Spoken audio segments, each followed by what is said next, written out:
Limiting বিক্রিয়কটা দিয়ে আমরা জানতে পারি যে এক্স্যাক্টলি যৌগ কতটুকু পাওয়া যায়। কারণ যৌগ তৈরি হইতে তো দুইটা বিক্রিয়কই লাগবে, এর মধ্যে একটা যদি শেষ হয়ে যায় বাকি বিক্রিয়ক পর্যাপ্ত পরিমাণ থাকলেও তাও লাভ নেই, আমরা কিন্তু সেখান থেকে উৎপাদ পাবো না।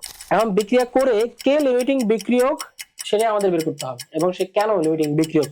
এখানে বলা হয়েছে 15 গ্রাম ক্যালসিয়ামের সাথে 20 গ্রাম ক্লোরিন মিশ্রিত করা হয়েছে। হ্যাঁ, লিমিটিং বিক্রিয়ক এই ব্যাপারটা খুব সিম্পলিফাই করে বলি।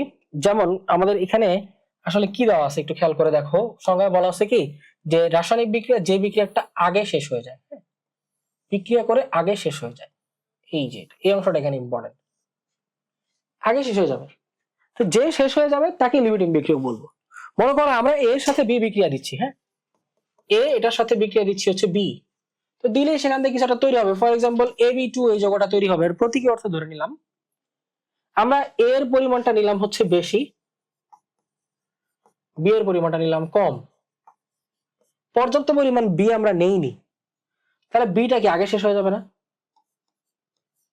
এটা কি হবে বলো দেখি, আগে শেষ হয়ে যাবে। তাহলে যে জিনিসটা আগে শেষ হয়ে যায় সেটার ক্ষেত্রে কি হবে চিন্তা করে দেখো, ওটা ও যেহেতু আগে শেষ হয়ে যাচ্ছে ও তো বেশি আছে, ও শেষ হয়ে গেলে এর সাথে কি আর বিক্রিয়া করতে পারবে? এ যদি বেশি থাকে তাতেও কি আমাদের কোনো লাভ আছে? বি তো আগেই শেষ হয়ে গেল, তার মানে লিমিটিং বিক্রিয়ক হচ্ছে সেটাই যেটা আগে শেষ হয়ে যায়। তাহলে এটাই হচ্ছে আমাদের লিমিটিং বিক্রিয়ক।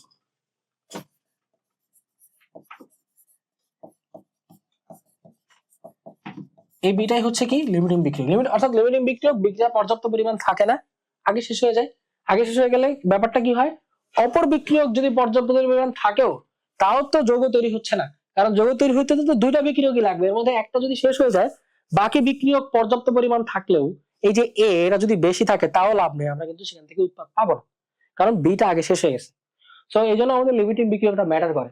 লিমিটিং বিক্রিয়কটা দিয়ে আমরা জানতে পারি যে এক্স্যাক্টলি যৌগ কতটুকু পাওয়া যায়, আদারওয়াইজ কিন্তু জানার কোনো উপায় নাই।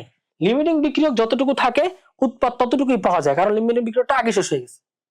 কথাটা কি ক্লিয়ার? আশা করি তোমরা লিমিটিং বিক্রিয়কের মেইন যে বেসিকটা সেটা বুঝতে পারছো, কোর কনসেপ্টটা এটাই।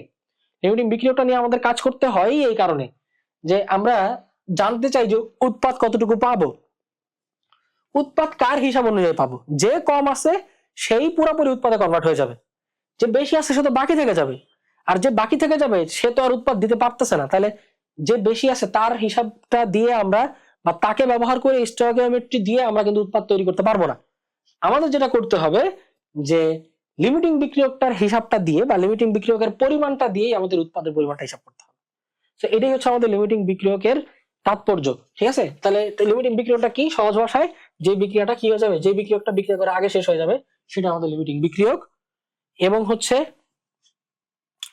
তো এখন ওই যে যেটা বললাম যে এইখানে কথাটা আসলে এটাই বলা আছে, খেয়াল করে দেখো, বলা হয়েছে কি যে কোনো একটা বিক্রিয়ায় বিক্রিয়ক কতটুকু বিক্রিয়া করবে অথবা কতটুকু অবশিষ্ট থাকবে কিংবা উৎপাদ কতটুকু তৈরি হবে, এই হিসাব নিকাশ গুলো আসলে আমরা কিসের সাহায্য করি, লিমিটিং বিক্রিয়কের সাহায্য করি। ওকে, লিমিটিং বিক্রিয়কের সাহায্যে এটা দিয়ে আমরা হিসাব করি। সো লিমিটিং বিক্রিয়ক এটা খুব ভাইটাল একটা টপিক, আমি আগেই জাস্ট জিনিসটা বলে রাখতেছি, এখান থেকে আমাদের মোস্ট অফ দা কোশ্চেন্স এখান থেকেই আসে। আমি 4 স্টার দিলাম। ঠিক আছে, এখান থেকে এবার আমরা কিছু ম্যাথস দেখবো, তাহলে আশা করি কনসেপ্টটা বুঝতে পারছো লিমিটিং বিক্রিয়কের। লিমিটিং বিক্রিয়কটা যে বিক্রিয়কটা আগে শেষ হয়ে যায়। তাহলে এখন আসলে আমরা নেক্সটে যাই। নেক্সট আমরা একটা বোর্ডের ম্যাথে দেখি, এখানে খেয়াল করে দেখো বলা হয়েছে কি এ আর বি পাত্র মিশ্রিত করা হলো, মিশ্রিত করার পরে এরা একে অপরের সাথে বিক্রিয়া করবে, তাই না? বিক্রিয়া করবে। এখন বিক্রিয়া করে কে লিমিটিং বিক্রিয়ক সেটা আমাদের বের করতে হবে এবং সে কেন লিমিটিং বিক্রিয়ক এটা দেখতে হবে। আচ্ছা, তো এইটা বের করার জন্য প্রথমত আমাদের দেখতে হবে কার সাথে কি বিক্রিয়া করলো। এখানে একটা জিনিস আমরা একটু খেয়াল করি, দেখো এইখানে হচ্ছে এই যে সোডিয়াম হাইড্রোক্সাইড দেওয়া আছে 55 গ্রাম এবং হচ্ছে সালফিউরিক অ্যাসিড দেওয়া আছে 75 গ্রাম। খেয়াল করে দেখছো 75 গ্রাম সালফিউরিক অ্যাসিড এবং সোডিয়াম হাইড্রোক্সাইড দেওয়া আছে হচ্ছে 55 গ্রাম। তো এই জায়গায় আমাদের একটু দেখতে হবে, এই যে পরিমাণটা দিয়ে দেখতে হবে কার সাথে কে কতটুকু বিক্রিয়া করে, এই ব্যাপারটা আমাদের ফাইন্ড আউট করতে হবে। এখন আসো এটা ফাইন্ড আউট করার জন্য আগে আমরা দেখি যে তারা বিক্রিয়া কার সাথে কতটুকু বিক্রিয়া করে এটা বের করা। এটা করতে হলে আমাদের জানতে হবে বিক্রিয়াটা কি হয়। তাহলে এটা তো দেখতেই পাচ্ছ যে এটা হচ্ছে আসলে এটা কিন্তু একটা অ্যাসিড ক্ষার সমতা বিক্রিয়া। দেখো এই যে ধাতব হাইড্রোক্সাইড আছে তাই এটা কি, এটা একটা ক্ষার না? তাহলে এটা একটা ক্ষার। আবার এই যে সালফিউরিক অ্যাসিড এটা একটা কি, এটা হচ্ছে একটা অ্যাসিড। তাহলে এখানে আমাদের বিক্রিয়াটা কি হবে, একটা প্রশমন বিক্রিয়া হবে। সো আমরা দেখি এখানে আমরা পাচ্ছি সোডিয়াম হাইড্রোক্সাইড প্লাস হচ্ছে সালফিউরিক অ্যাসিড। তাহলে এখানে হচ্ছে আমাদের সোডিয়াম সালফেট পাবো এবং হচ্ছে পানি পাবো। এবং মোস্টলি যেটা আমি যে প্রথম ক্ষেত্রে বললাম, আমাদের বিক্রিয়াটা যখন আমরা হিসাব করব তখন বিক্রিয়া সমতা করাটা ইম্পর্টেন্ট হয়ে যায়। প্রত্যেকটা বিক্রিয়ায় আমরা এই অধ্যায় সমতা করব। তো এখন সমতা করার ক্ষেত্রে আমরা রুলসটা কি জানি, আমাদের ধাতুটাকে সমতা করে ফেলতে হয়। যেহেতু এখানে দুইটা সোডিয়াম আছে তাহলে আমরা এখানে 2 দিয়ে দিলাম, তাই না? তারপরে যে সালফেট অ্যানায়ন, যেটা অ্যানায়ন একটা একটা করে আছে, একটাই থাকবে, কোনো সমস্যা নেই। এখন হচ্ছে এই যে হাইড্রোজেন, দেখে খেয়াল করে দেখো 2টা, আর এখানে হাইড্রোজেন আছে 2টা, আর এখানে পালাম 2টা, তাহলে এখানে আমরা 2 দিয়ে দিলাম। তাহলে এই জায়গায় 4টা হাইড্রোজেন হয়ে গেল। একটু খেয়াল করে দেখো, এই যে 4টা হাইড্রোজেন আর এই যে আমাদের 4টা হাইড্রোজেন পেয়ে গেলাম। এন্ড অক্সিজেন 2টা আছে, সো এই যে 2টা অক্সিজেন আমাদের হয়ে গেছে। ঠিক আছে, ফাইন, আমাদের সমাধান হয়ে গেল। তাহলে এখান থেকে দেখো তো ভাই, আর কি দেখতে পাচ্ছি আমরা, এখান থেকে একটা জিনিস কি পাওয়া যাচ্ছে না, এই যে এইটার 2 মোল বিক্রিয়া করতেছে এটার 1 মোলের সাথে। দ্যাট মিনস আমরা যদি হিসাব করি 2 মোল সমান কত গ্রাম আসে সোডিয়াম হাইড্রোক্সাইড, এটা তোমরা একটু খেয়াল করে নিও, আমি জাস্ট সরাসরি বসিয়ে দিই। হ্যাঁ, দেখবা সোডিয়াম হাইড্রোক্সাইডের ভর 40 আছে, এটা আমরা আগেও দেখলাম একবার। তো এর মধ্যে থেকে যদি আমরা দেখি তাহলে অবশ্যই এটার ভর কত আসবে বলতো। এই যে মোল সংখ্যার সাথে আমরা যদি আণবিক ভর গুণ করে দিই তাহলে আমরা তো ভর পেয়ে যাই। তাহলে এটার আণবিক ভর 40 ছিল, হিসাব করে নিও এটা তোমরা একটু দেখো, 23 যোগ 16 39, আর 1 হচ্ছে 40, তাহলে 40 পেয়ে যাবো। 2 × 40, এটা হচ্ছে এত এত হলো, এটা আমরা 80 গ্রাম পেয়ে গেলাম। ঠিক আছে, নাও এখন কথা হচ্ছে কি, যে এই যে এটার 1 মোল, এটা সমান হচ্ছে এটার আণবিক ভর দিয়ে যদি গুণ করে দেই তাহলে এটা পেয়ে যাবো 98। আমরা ওই যে সালফিউরিক অ্যাসিড দেখেছিলাম যে কত আসে, 98 আসে। সো এই তো, তার মানে আমরা দেখতে পাচ্ছি কি, খেয়াল করে দেখেছো কি, যেখানে আমরা দেখতে পাচ্ছি 80 গ্রাম সোডিয়াম হাইড্রোক্সাইড রিয়েক্ট করে কত গ্রাম সালফিউরিক অ্যাসিডের সাথে, 98 গ্রামের সাথে। এই জায়গাতেই এটার মাধ্যমে আমরা জানতে পারবো যে আসলে আদতে 55 গ্রাম সোডিয়াম হাইড্রোক্সাইড কতটুকু সালফিউরিক অ্যাসিডের সাথে রিঅ্যাকশন করবে, এটা আমরা জানতে পারবো। তাহলে আসো আমরা একটু চেক আপ দেই। আমরা এখন কি বলতে পারি,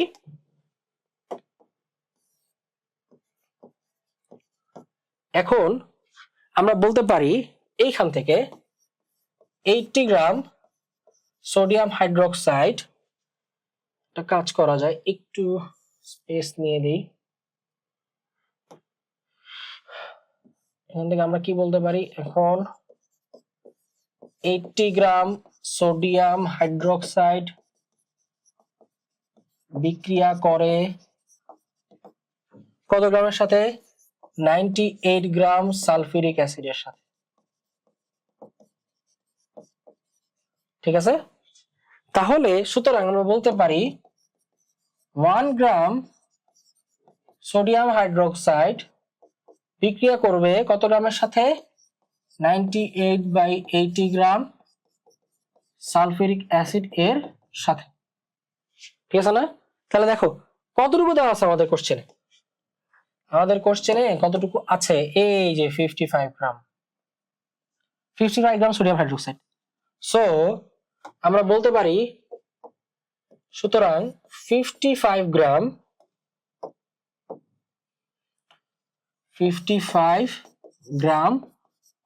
সোডিয়াম হাইড্রোক্সাইড এটা বিক্রিয়া করবে হচ্ছে 98 multiplied by 55 divided by 80 gram sulphuric অ্যাসিডের সাথে।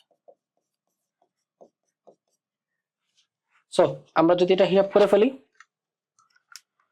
98 মাল্টিপ্লাইড বাই 55 ডিভাইডেড বাই হচ্ছে 80, তাহলে কত পেয়ে যাচ্ছি ভাইয়া বুড়া বলো, 67.375 গ্রাম সালফিউরিক অ্যাসিডের সাথে।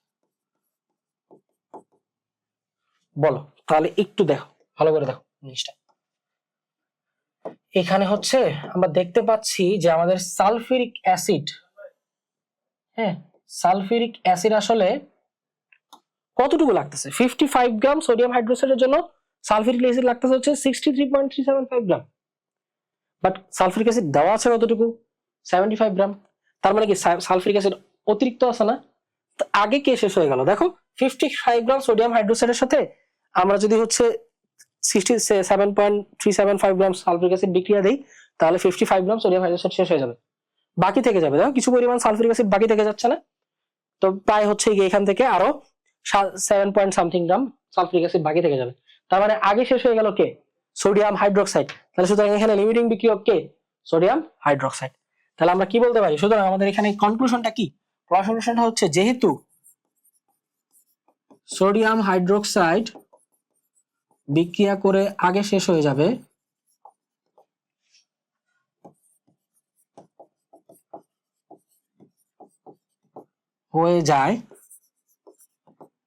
তাই এটি লিমিটিং বিক্রিয়ক।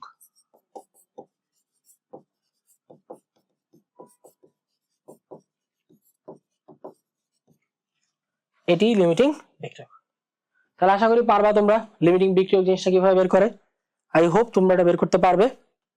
সো এটা তোমরা একটু তুলে মিলিয়ে নিও। ওকে, আমরা চলে যাচ্ছি নেক্সট অংশে। দেখো এখানে বলা হয়েছে 15 গ্রাম ক্যালসিয়ামের সাথে 20 গ্রাম ক্লোরিন মিশ্রিত করা হয়েছে। হ্যাঁ, 15 গ্রাম ক্যালসিয়ামের সাথে 20 গ্রাম। তাহলে বলা হয়েছে উদ্দীপকের লিমিটিং বিক্রিয়ক কোনটি সেটা বের করতে। ফাইন, এর জন্য আমাদের একইভাবে বিক্রিয়া দেখতে হবে যে কিভাবে ক্যালসিয়ামের সাথে ক্লোরিন কি বিক্রিয়া করে। এই জায়গায় আসো আমরা একটু দেখে ফেলি। একইভাবে ক্যালসিয়াম এটা হচ্ছে গিয়ে বিক্রিয়া করবে, ক্যালসিয়াম ক্লোরিনের সাথে বিক্রিয়া করবে, করে উৎপন্ন করবে ক্যালসিয়াম ক্লোরাইড। বিক্রিয়াটা এখানে সমতা করাই আছে, কোনো ঝামেলা নাই। তাহলে দেখতে পাচ্ছি 1 মোল ক্যালসিয়ামের সাথে 1 মোল ক্যালসিয়ামের সাথে 1 মোল ক্লোরিন বিক্রিয়া করে। দ্যাট মিন্স কি বলা যায়? দ্যাট মিন্স বলা যায় ক্যালসিয়ামের আণবিক ভর কত? পারমাণবিক ভর 40 গ্রাম। ক্লোরিনের কত? ক্লোরিন হচ্ছে 2 × 35.5, তার মানে 71 গ্রাম। ওকে, 2 × 35.5, একটা ক্লোরিনের ভর হচ্ছে 35.5, তাহলে দুইটা ক্লোরিন গ্যাসের ভর হবে 71। সো এখান থেকে দেখো তো আমরা কি দেখতে পাচ্ছি ভাইয়া পুরা এই জায়গায়। এখানে আমরা বলতে পারি 40 গ্রাম ক্যালসিয়াম বিক্রিয়া করে, এটা একদম ইজি, ঠিক আগের মতোই। ওই যে দেখবো কত গ্রামের সাথে কত গ্রাম বিক্রিয়া করে, তারপর আমরা ডিসিশন নিতে পারবো যে কে আগে শেষ হয়ে যাবে। সেখানে দেওয়া আছে কোশ্চেন আমাদের আসলে নিয়ম অনুযায়ী 40 গ্রাম ক্যালসিয়াম বিক্রিয়া করে হচ্ছে 71 গ্রাম ক্লোরিনের সাথে, তাই না? তাহলে এখন বলতে পারি দেখো তো কোশ্চেনে আছে কত গ্রাম? 15 গ্রাম আছে না? তাহলে সুতরাং 15 গ্রাম ক্যালসিয়াম বিক্রিয়া করে। আচ্ছা, প্রথমে একটা কাজ করি, এক ধাপে না গিয়ে এটা একটু ধাপটা কমিয়ে দিচ্ছি। 1 গ্রাম দিয়ে আগে যাই। 1 গ্রাম ক্যালসিয়াম বিক্রিয়া করবে কত? 71 ডিভাইড বাই হচ্ছে 40, ঠিক আছে? এত গ্রাম ক্লোরিনের সাথে। সুতরাং কোশ্চেনে দেওয়া আছে 15 গ্রাম, এই যে 15 গ্রাম, তাহলে এত গ্রাম ক্যালসিয়াম বিক্রিয়া করবে 71 ইন্টু হচ্ছে 15 ডিভাইড বাই 40। তাহলে আমরা যদি হিসাব করে দেখি কত চলে আসে, তাহলে হিসাব করে ফেলো সবাই, আসো হিসাবটা করে ফেলি। 71 ইন্টু হচ্ছে 15 ডিভাইড বাই 40, তাহলে চলে আসতেছে 26 গ্রাম, 26.625 গ্রাম ক্লোরিনের সাথে, ঠিক আছে? এখন তাহলে ব্যাপারটা কি দাঁড়াচ্ছে দেখো তো, 15 গ্রাম ক্যালসিয়াম কিন্তু আসলে 26.625 মানে 26.625 গ্রাম ক্লোরিনের সাথে বিক্রিয়া করে। বাট ক্লোরিন কতটুকু দেওয়া আছে কোশ্চেনে? ক্লোরিন কতটুকু দেওয়া আছে আসলে?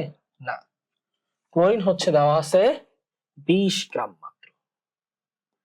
ক্লোরিনটা দেওয়া আছে 20 গ্রাম। সো আমাদের সাফিসিয়েন্ট পরিমাণ ক্লোরিন নাই, ক্লোরিনটা আগে শেষ হয়ে যাবে। থাকার কথা ছিল 26.625, কিন্তু আছে তো 20 গ্রাম, তার মানে ক্লোরিন বিক্রিয়া করে আগে শেষ হয়ে যাবে। অর্থাৎ এখানে ক্যালসিয়ামই কিন্তু বাকি থেকে যাবে। সো আমরা কি ডিক্লেয়ার দিতে পারি? আমরা বলতে পারি যে যেহেতু ক্লোরিন বিক্রিয়া করে আগে শেষ হয়ে যাবে, বিক্রিয়া করে আগে শেষ হয়ে যাবে, তাই ক্লোরিন লিমিটিং বিক্রিয়ক। সো এটাকে দেখো ইংরেজিতে এটাকে বলা হয় লিমিটিং রিঅ্যাকট্যান্ট বা লিমিটিং রিএজেন্ট। সো আমি লিখে দিলাম এটাই হচ্ছে লিমিটিং রিঅ্যাকট্যান্ট, ঠিক আছে? সো এইভাবে আমরা যে কোনো ভাবে কিন্তু ফিগার আউট করতে পারি যে কোনটা লিমিটিং বিক্রিয়ক।